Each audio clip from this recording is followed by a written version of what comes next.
டேய், வெறும் நடிகனா இருந்தா பணம் புகழ் மட்டும் தான் கிடைக்கும்.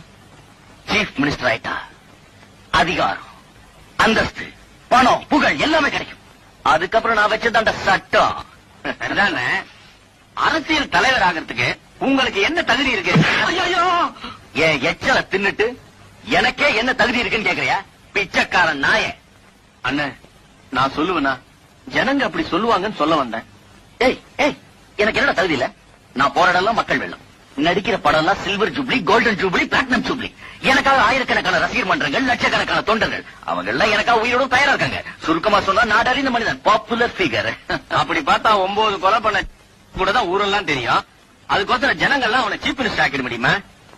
நீ ஜனங்களை புரிஞ்சிட்டு அவ்வளவுதான்டா.